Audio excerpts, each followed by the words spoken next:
Hello and welcome to Access Sportsnet Lakers. I'm Chris McGee alongside Mark Medina and Mike Bresnahan. The Lakers are on to round number 2. How are you guys doing? You enjoying the NBA playoffs? Everybody good? It's the perfect time of year, yes. Peter, and I know you're in a good mood. Yes. The Lakers advance. Yes. They still have a shot. Your hated Boston Celtics are out.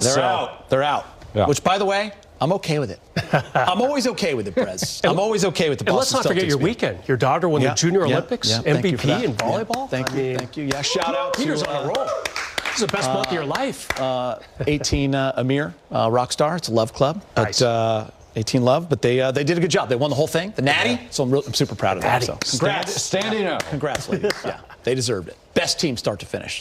So you know did what? you. They smashed everybody just like the Lakers smashed the Rockets in Game 6. So let me get right to it. The second round is set, and let's take a look at the playoff bracket. We're going to start in the East.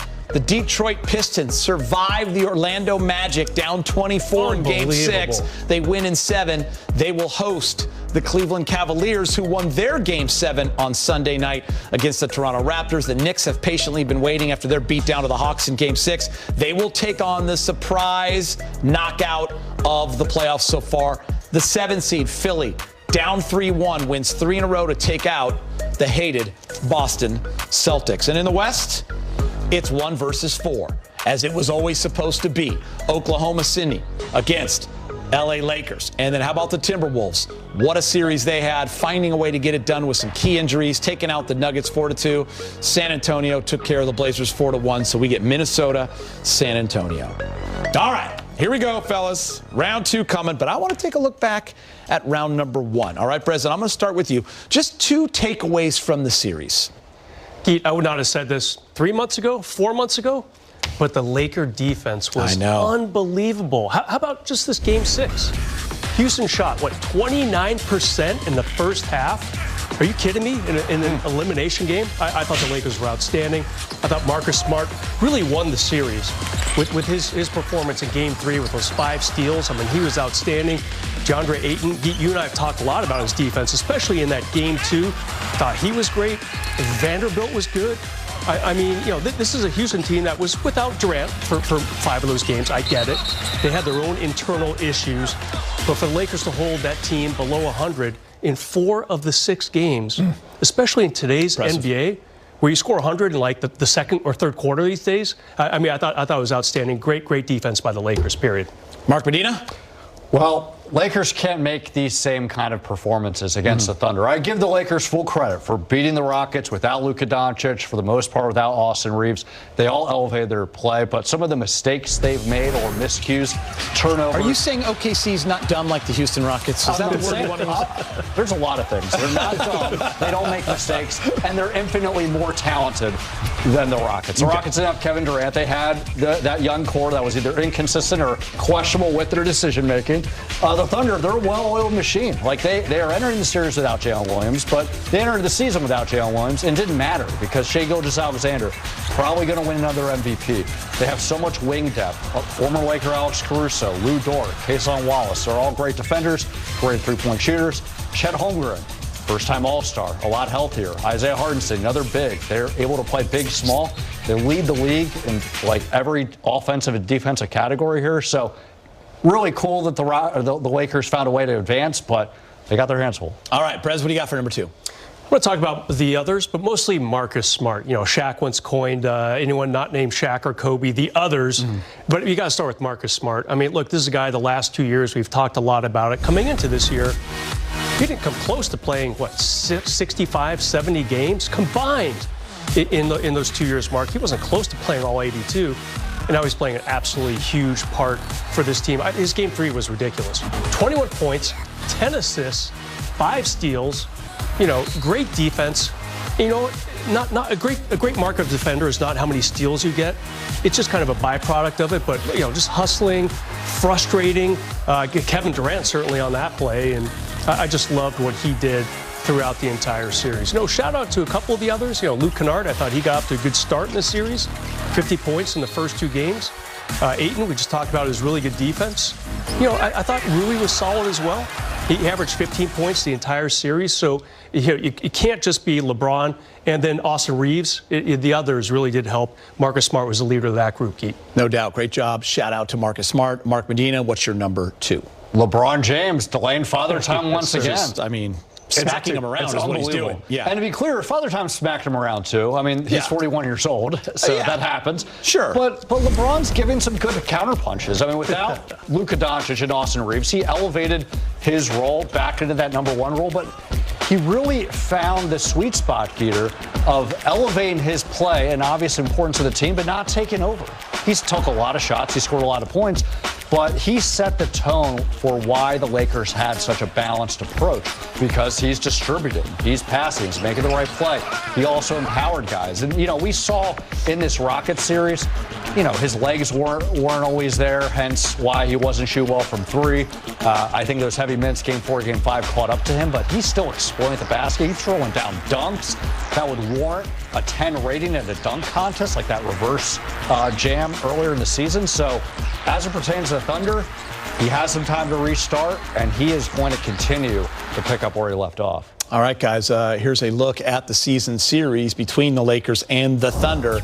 And OKC was dominant by an average of close to 30 points in their 4 wins over the Lakers. You see the point differential, the field goal percentage, the 3-point percentage was a big one, 43-30, and getting out rebounded by 7 on average. Here's JJ Redick on facing the champs. You're talking about a team that's they're top 5 in every category that's disruptive based. Steals, blocks, turnovers forced, all that stuff. And they don't foul. They somehow do all of that without fouling, which is one of the most remarkable things, I think, in NBA history. JJ, with that point, is it repetition, like every day in practice? Did you do that with rebounding, for example? Yeah. You just have to keep hammering away at it? I think today was building towards like what tomorrow is going to look like and building towards Game 1. You don't obviously have as much time as you do for your first-round opponent. But we have to have some built-in pressure releases. Yeah. Considering how good they are at defense, how important is it that everybody starts in the role offensively, and guys like Luke Kennard is a huge threat in what he does and helps spread the court? I guess again it's come down to, can you take care of the ball and get a shot on goal? The starring in your role thing, I don't think is at this point in the season not important. It's about getting a shot on goal and not turning the ball over. Tall task ahead, as JJ said. Obviously, huge underdogs coming into this series, and rightfully so. The Thunders are the champs. Let's give them their flowers right now. What makes them so good, guys? What sticks out when you watch this team, Brad? I feel like the depth. You had Jalen Williams for all of 33 games in the regular season. And what happened? You got off to almost a record-setting start, and you finished in the mid-60s in the win column. There's just too many guys that can help him. Chet Holmgren, all-star in his own right. You've got a really good bench. A.J. Mitchell. Mark. I know you're a big Gauchos fan, but I was not privy to the talents that he had until a few months ago when he started getting 15 a game. It's like, who is this guy? So who he is a former second-round pick out of UC Santa Barbara, and we got to talk about Caruso, and then you got the other Jalen Williams, slightly different spelling of that first name, a very good backup big man. Hartenstein, solid. He's a 10-10 guy almost every night. There's just so many people on this team, Geet. I'm kind of exhausting myself just talking about the depth. It just goes back to that ridiculous trade with the Clippers several years ago where they got Shea and 5 first-round picks. They still have a bunch of picks coming up, too. This team is just ridiculous, period. Yeah, and as a result, Gator, they lead the league or top of the league in almost every offensive, defensive metric. So that might not be surprising, but another interesting wrinkle with this is that the Thunder, they got the number 1 seed despite the fact that there's been so many injuries throughout the year. It started with Jalen Williams, but they had Isaiah Hartenstein miss a bunch of games. Same thing with Shea. Same thing with Alex Caruso, A.J. Mitchell. But it didn't really matter because of what Brez was saying. They have so much depth, continuity. I asked people around the Thunder organization why they've been able to absorb that, and it goes without saying, they're talented, so that helps, but there's so much continuity and familiarity because this team has grown together that's really plug and play when guys are in or out of the lineup. Guys, here's the stat for you. In the last 2 regular seasons, OKC Thunder have 132 wins. Wow. 68 and 64. That's an average of 66, Brez. That is not nothing, is it? That's pretty impressive, especially when you factor in Jay Will played how many games this year? Didn't you say he missed a bunch of games? He played only 33. He missed 49 games. That's a wild stat. So it just goes to show you how deep that team is. Now, anything can happen, right? We've seen it in sports our entire lives. We've seen it in the NBA. We just saw it with Philly and Boston.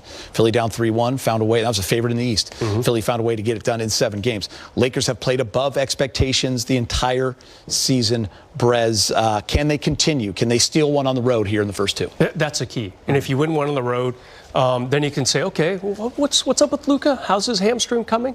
And of course, J.J. Redick was non-committal about that. When asked about it at practice, still indefinite. But the more you can surprise this team right out of the gate, the better. It's going to be that classic rest versus rust argument. The Lakers just played a few days ago.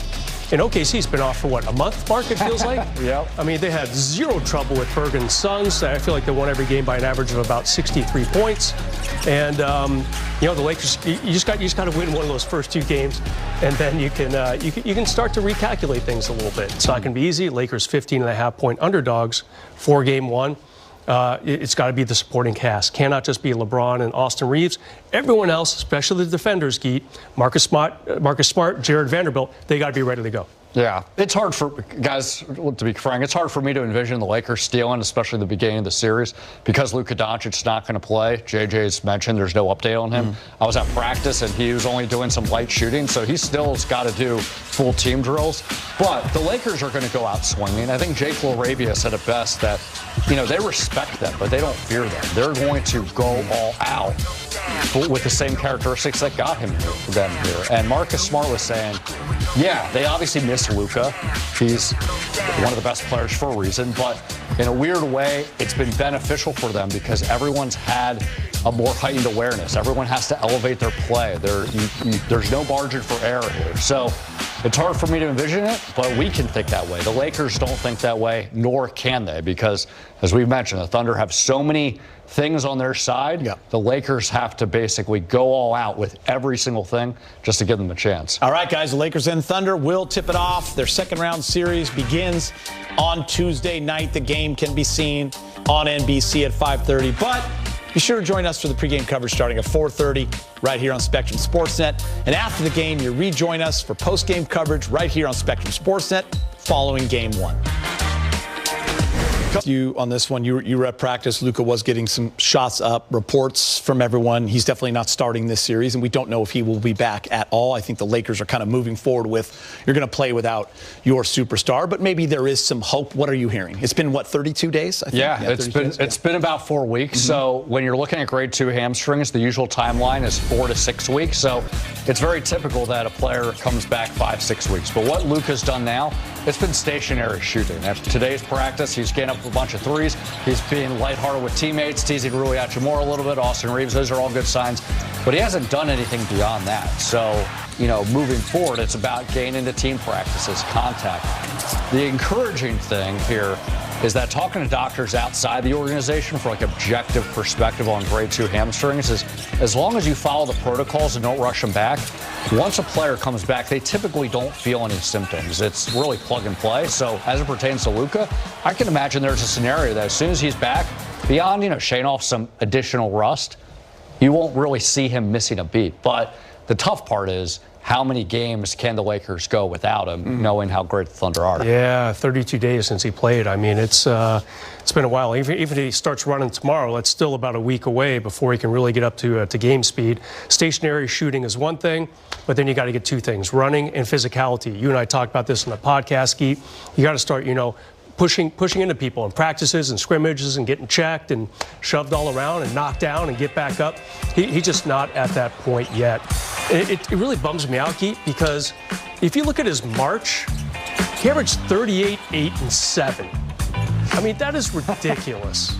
I mean, the Lakers went 15-2, and we can all pretty much put a finger on why. You know, obviously LeBron and they were good as well, but that man right there was just on a different altitude than the rest of us in the month of March, and we were all like, you know, oh no, here comes March. What's going to happen to the Lakers? And Luka made sure that he put his mark on the MVP race. He's not going to win it probably, but he's going to be top 3 because of what he did for this team to get them to as high as they were in the seedings in the West, despite you know, a lot of injuries throughout the season. So the reigning MVP is SGA, and we all think he's on his way to possibly winning a second. Listen, this team is as JJ said, it's shaping up to be an insane run for them. Could be one of the all-time teams. The metrics show it, the analytics show it. Shea is really the key to their greatness. I mean, without him, they're still a great team, but they can't do what, you know, winning championships and what the plan is, right? SGA really drives that.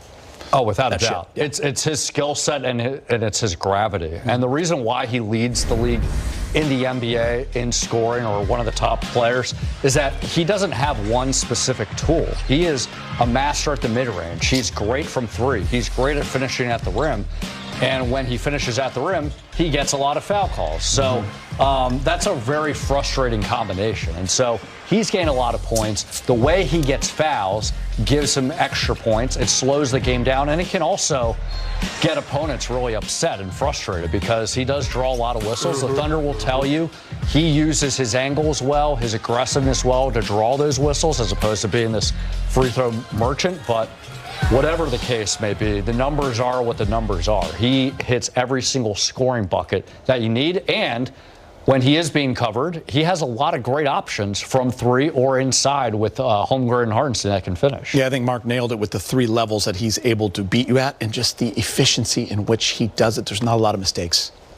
Really clean game, isn't it? I mean, it's fun to watch. The excess free throws do get a little bit much for me personally, but you know, maybe he's this decade's James Harden, right? Just free throw trip after free throw trip. He's scary because he's good defensively too. Always among the top 5 or 10 in steals in the league. If you're pretty lackadaisical with the ball, he's got it going the other way. Easy layup, easy dunk, whatever he feels like doing. And Mark, I like a lot of what you said. I mean, he'll lull you to sleep and then blow right past you, AKA right there. Nice little up and under. He's got the whole bag of tricks. I mean, it's ridiculous. And if you're the Lakers, you have to say, okay, you know, I like JJ, hope and pray. That's one way to do it. Obviously, they're going to have to develop some sort of a game plan. Maybe you just say, okay, he's going to get his 30 with no Jalen Williams. Let's try to shut down Chet Holmgren. And then it gets really interesting. Who's going to beat you? Is it going to be A.J. Mitchell or Caruso? You know, they've got other names, no doubt about it. You know, maybe Lou Dort's going to go off. I mean, he hits threes against the Lakers, Lou Dort. Yeah, it's kind of wild. It's crazy. Yeah. You know, but if you can forget about Shea, let him do his thing, neutralize Holmgren, and then, you know, see what you can get out of that. Mark, I think the officiating in this series is going to be big. And listen, Shea gets to the line a lot. And I think the ability for the Lakers to not get wrapped up in the foul calls, because they're going to be being hacked by Lou Dort and guys. Yeah. That's going to be a part of the series. Yeah, I think that's why J.J. Redick was trying to emulate Phil Jackson a little bit with his sound bites. Impressive. That was Plant impressive. the seeds for how the game is called, and also send a message to his guys about, you know what, it's going to be an officiated game that we don't like. Let's find a way to navigate that. Yeah, I like that. Time for a quick break. The Lakers know they have their work cut out for them versus the Thunder when we return on. Mark your calendars. The series tips off tomorrow night on NBC. Game 2 is set for Thursday night at 6:30 on Amazon Prime. And then the series shifts to LA on Saturday and Monday. Here's Austin Reaves looking forward to facing off with OKC. They won it all last year. And, you know, they've been the best team of basketball all this year. So it's obviously going to be a big challenge, but at the end of the day, you know, you can't go in, you know, scared of, you know, you have an opportunity to you know, go play basketball. So we'll have fun. Austin, is there a sense of nobody thought you guys would get past the Rockets? And, you know, obviously nobody thinks you guys are going to get past the Thunder. Like, how much is that just, like, motivating you guys? Like, the underdog mentality? Yeah, I mean, you know, you could say nobody thought we were going to get past Houston, but everybody in this building believed. So, you know, it's the same, you know, mindset going into this. We obviously know, like I said, you know, the team that we're about to face and how good they are and the problems that they, you know, can create through 48 minutes. So we'll have to lock in every single day, film, whatever it can be, to continue to get better and pay attention to all the little details like they do. So, what makes Shea so difficult, and how do you try it scoring down? Very professional in putting the ball in the basket. All 3 levels, shoot the 3, obviously mid range, gets inside the paint, and then obviously shoots a lot of free throws. So when you can do that at a high efficiency, it's going to be tough. So he's getting fouled a lot, you're saying? He gets fouled a lot? Yes. Yeah, I mean, he shoots a lot of free throws. I mean, I would love to shoot, I shoot a lot of free throws too, so it's fun. Austin got 2 games under his belt, 18.5 per in that series. Had some good moments for sure. That third quarter in the closeout game, 8 points in a row. How important was it for him to get back before OKC, Brez, and get a couple under his belt? And what did you see from him in those 2 games? Yeah, the first game back, not a good shooting night for him in the mid 20% accuracy. But man, I like 13 free throws in that first game. Yeah, for sure. Yeah, a lot of free throws, so good for him. Wild. But I like how he handled that too. That question from BT, trying to trip him up a little bit.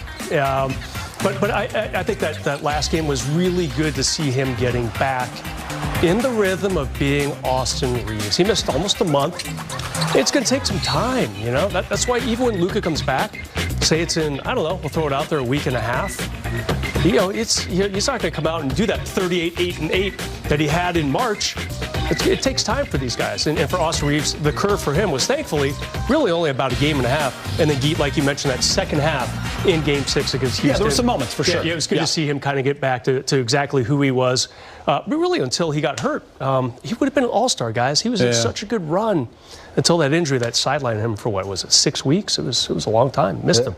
It was huge for him to come back, though. At the time, it was, because the Lakers, they're still trying to close out against the Rockets. You could tell that fatigue was starting to get on some of those guys. So even though Austin Reaves was dealing with his own fatigue with just rust, he was an injection of energy. It also gave him a little bit of a rampway for this upcoming series where he could chip away at the rust, try to address his shooting. His shooting's still not up to form, but I expect that to come out here against the Thunder. And he, for what it's worth, guys, said that after those 2 games, after getting some practices physically, he's feeling good. So I would expect that his minutes, his shot efficiency, his overall energy is going to be even higher. And that's a good thing, especially because he already was providing a lot of energy even with those missed shots. Yeah, I think the hope is, like Brez, you guys both talked about, that shooting efficiency goes up. I think the important part was that he was able to handle the physicality because OKC is going to bring it on both sides. LeBron, Game 6, one for the ages again, Mark Medina, showing us who he is at age 41. Yeah, I mean, every time LeBron James does something special,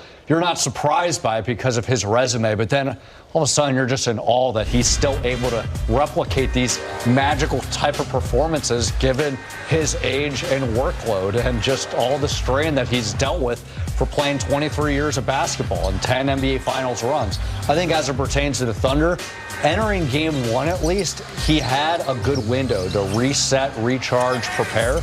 So I would expect that he'll be able to play at his best. Now the challenging thing is after that, up through Game 5, it's every other day. So I would expect LeBron will probably play his best Game 1, and then we'll see some challenges on how he manages that workload from here on out.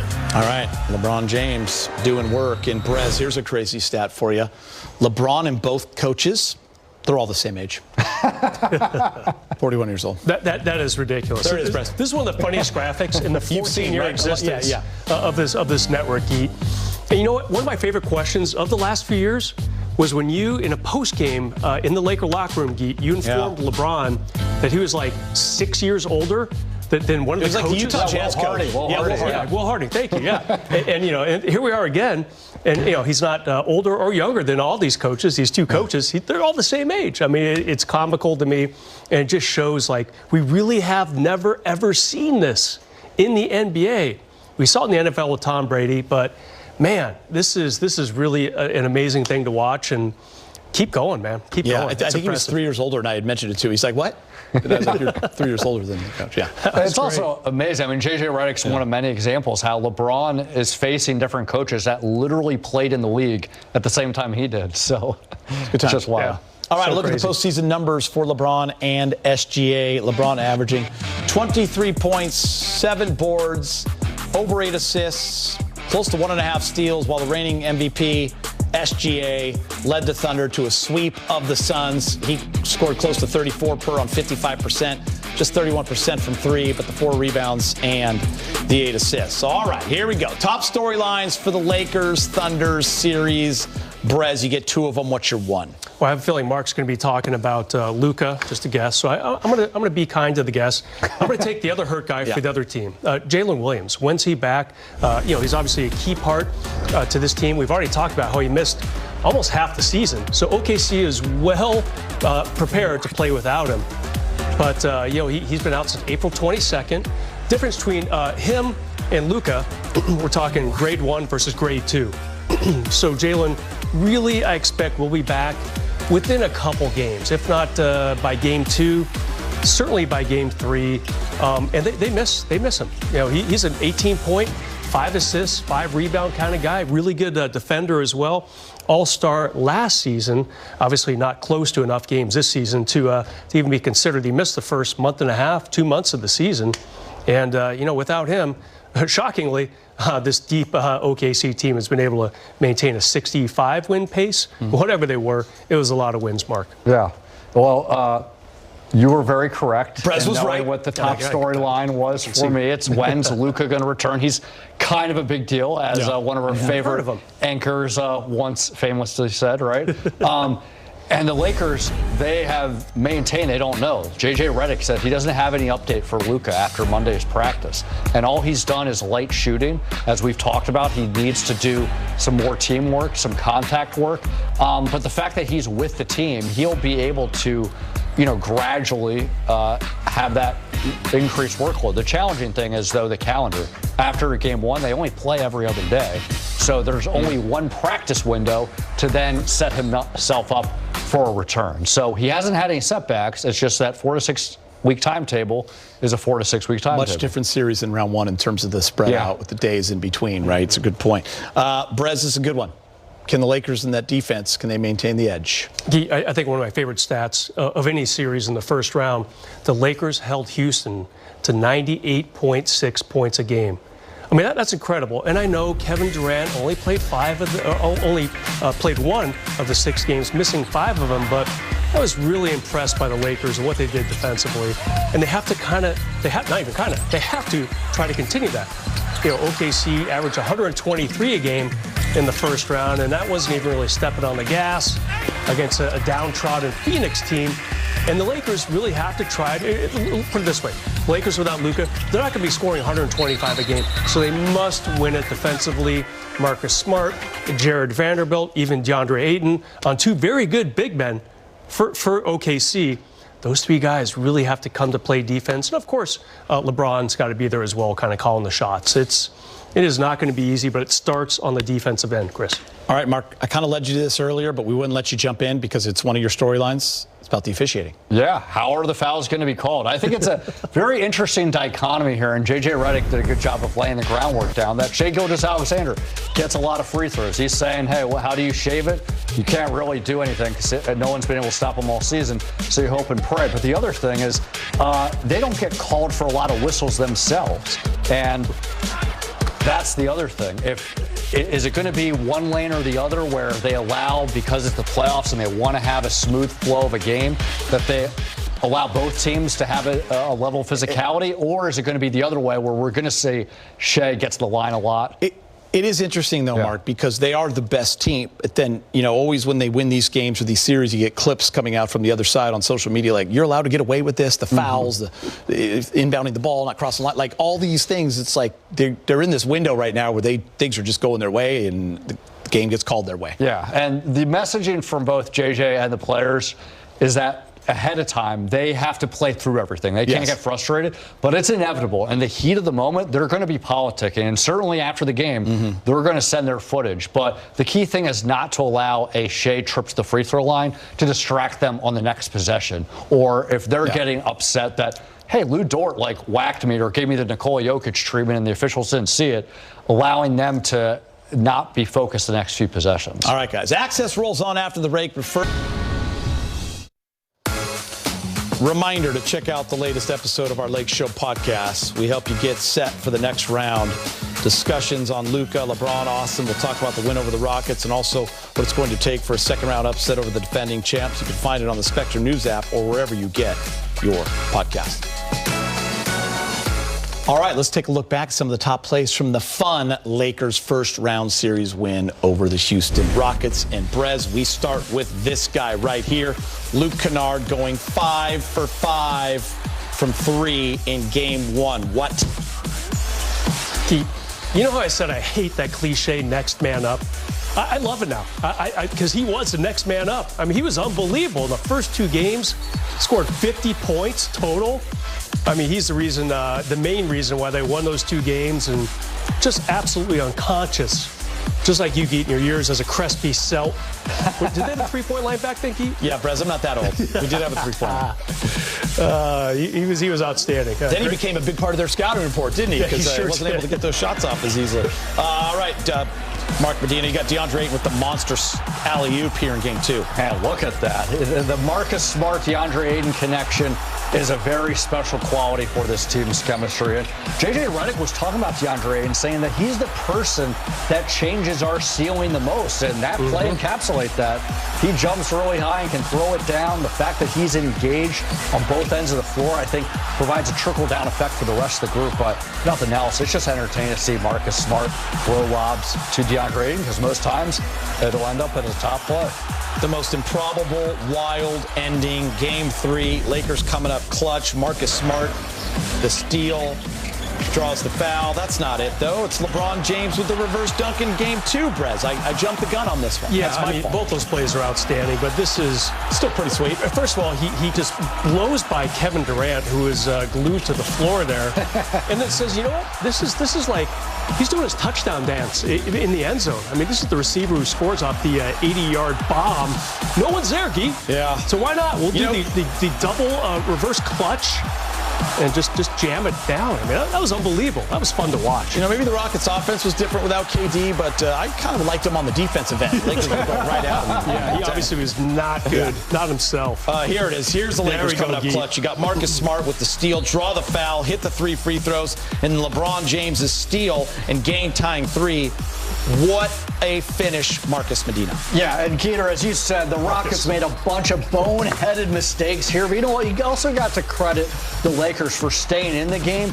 Marcus Smart specifically, and his literal smarts with forcing that loose ball and then drawing a trip to the free throw line off a 3. And then LeBron James taking advantage of his own 3-point attempt. So, yeah, the Rockets self-imploded, but the Lakers also hung in there and made the right plays when they needed to. Brez, you're a Steeler fan. I feel like you guys are really into old quarterbacks and you're always looking for one. How about this guy right here? How's that pass? Yeah, we'll take him. Can he throw it to Michael Pittman and sort of the receiver, the guy from Seattle? I'm blanking on his. Nobody cares. Anyway, what DK else? Metcalf. Thank you, DK. I knew we had initials. We're going to be terrible this year anyway, the Steelers. This is an absolute BB right there. Good hands, too, by Marcus Smart.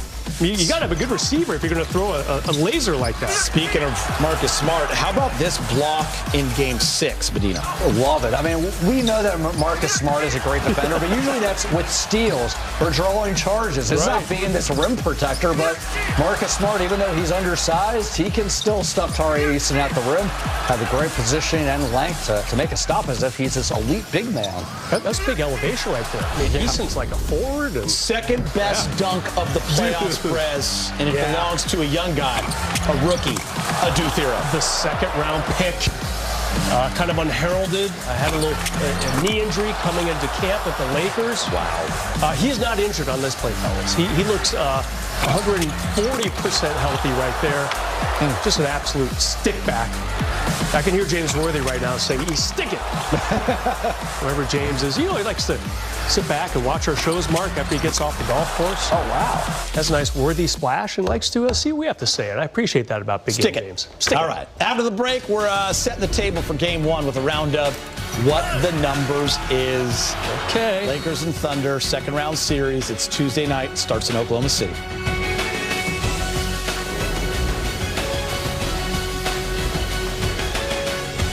now for a round of What the Numbers is. Medina, Brez, you guys know how to play the game, so let's get right into it. Mark, you're a visitor. We're going to let you go first. Okay. Approval rating for Lakers' first-round series versus the Rockets. Ooh, rating. I'm going to go with an 8. The Lakers do deserve kudos for beating a Rockets team. You bet they do, Mark. Medina. Yeah, they didn't have Luka Doncic the entire series. They had Austin Reaves the last 2 games, but he was kind of limited, especially Game 5 off the bench. And look, like the Rockets, they had their own like weird miscues. We talked about Game 3 a lot. When they were playing with Kevin Durant, without Kevin Durant, they were very inconsistent. But the Lakers were considered underdogs for a reason, even with home court, because no Luka, no Austin, and questions about LeBron's durability, the role players, and every player, for the most part, was the best version of themselves that you could possibly hope for. So, yeah, number 8 for sure. Brez, you might be a tough grader there at Pepperdine University, but here you're not afraid to give out A's and F's. What do you got? This is a 10. 10. I mean, Houston was a minus 550 favorite to win the series. 53 win team. Yeah, I mean, this is a 10, Mark. You left a little too much wiggle room for me there. I thought you were going to go with a 9, maybe a 10. I mean, an 8 was a little like that's a B minus. Guys acting like they beat the Sacramento Kings. I mean, come on, Marky. Talk about a tough grader. No, I mean, the fact that the Lakers got that 3-0 lead. I mean, we just talked about the last block. Some of those plays, the Marcus Smart, steal and three foul shots. Medina would be a tough professor, by the way. He'd be a great professor. SGA.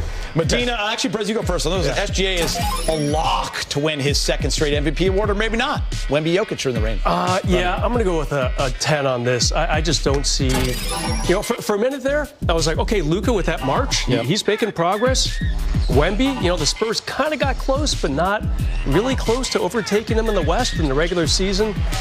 I don't have a vote. I used to vote on this award, but I no longer do. Mark, I don't know if you do or not, but I think just consistency. This team was wire to wire the best team in the league, and he is hands down their best player. You got to give it to him. Listen, there's so many. 4 guys had magical seasons, but is SGA a lock in your eyes, Mark? Yeah, without a doubt, a 10. I don't vote anymore because I don't want to influence all these awards, but I sense that he's going to win. Talking to some coaches who aren't voters, but they know the game, they feel that Shai Gilgeous-Alexander is going to win because of the fact that he's such this multi-pronged scorer. The Thunder have the number 1 seed. There's not major weaknesses in his game. Now, there are some coaches I talked to that preferred Victor Wembanyama because of his defense. Nikola Jokic, the triple-double. But I think all of them sense that SGA was going to get the most votes. All right, Mark. This is a tricky one because I know there's a game you think they're winning, but this is not one of them. I'm going to ask you a specific question.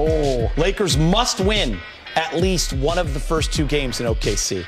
Well, I don't know if they will, but they must win. Yeah. It's a 10. You listened, didn't you? Yeah, it's a 10 because you have to show the Thunder that you have a chance to get into the series, steal a road game. And I know that for the Thunder, getting that number 1 seed was very important because they needed 7 games to beat the Indiana Pacers. Same thing with the Denver Nuggets. So if they were able to steal one, that could kind of shift the identity of the series. And if they're also doing it, presumably without Luka Doncic, I think that can help them do wonders with their confidence. I mean, they are very confident with what they can do, but against this Thunder team, it would take it to a whole other level. All right, Brez. Lakers must win at least one of those games. Yeah, this is a 10 as well. I'm just throwing 10s to everyone today. You get a 10, you get a 10. Kenny on the jib, he gets a 10. Justin, wherever you are, it's a 10. 10 for everybody. There's no doubt about it. The Lakers have to come back with a split. The only thing I can think of is if maybe Luka's magically ready to go in like 6 days, maybe the Lakers can sustain a 2-0 deficit coming back to Crypto.com Arena. But, man, if they can surprise the NBA world and get one of these first 2 games, ooh, that would be something. That would really be something special. Brez, Luka Doncic will play this series. What the numbers is? Oh, yeah, I'm done giving out 10s. I have a feeling you're going to this is a let's go with a 6 on this one. It's one thing if he's running right now. That was the report from J.J. Redick out of practice today that Luka's doing some sprints, or he's at least doing some jogging. I feel better about him playing in this series, but he's just not there yet. He's doing some standstill shooting, and it's not a 10 for sure. I see what you did there, Brez. You gave a little hope out there for the fans. A little hope is what you were doing. Yeah. Medina, what? Of course, the series has to go a few games too. I'll give the Lakers a little bit more hope. I'm going to give it an 8 because of that 4 to 6 week timetable. If you're looking at 5 weeks, that would just be before Game 3 next week. So that could be a recipe. Now, if it's in that last week 6, that's where it's a gray area. How much of a deficit are the Lakers possibly facing against the Thunder for a quick series? That's where you wonder. But I think given the nature of the general timeline and the fact that Luka Doncic wants to be out there, same with the Lakers, I think he will play. Be More, our producer, wanted me to answer the last one and me only. So let's see what pops up here. Watching the Celtics blow a 3-1 lead was sublime. Absolute 10. On the same day that my daughter Millie and her teammates won the national championship 18 and under in the sport of girls volleyball, the Celtics choked a 3-1 lead, losing to the 7-seed Philadelphia 76ers. You talk about a winning parlay. What a day that was. What a night that was. And you know what? I raged because of it. Atta kid. Only you can take it away like that. What a winning parlay. I had it too at the Reno Sportsbook. Final thoughts before it all gets underway tomorrow night in Oklahoma City. Do we have footage Boston of sucks. Do we have footage of James Harden?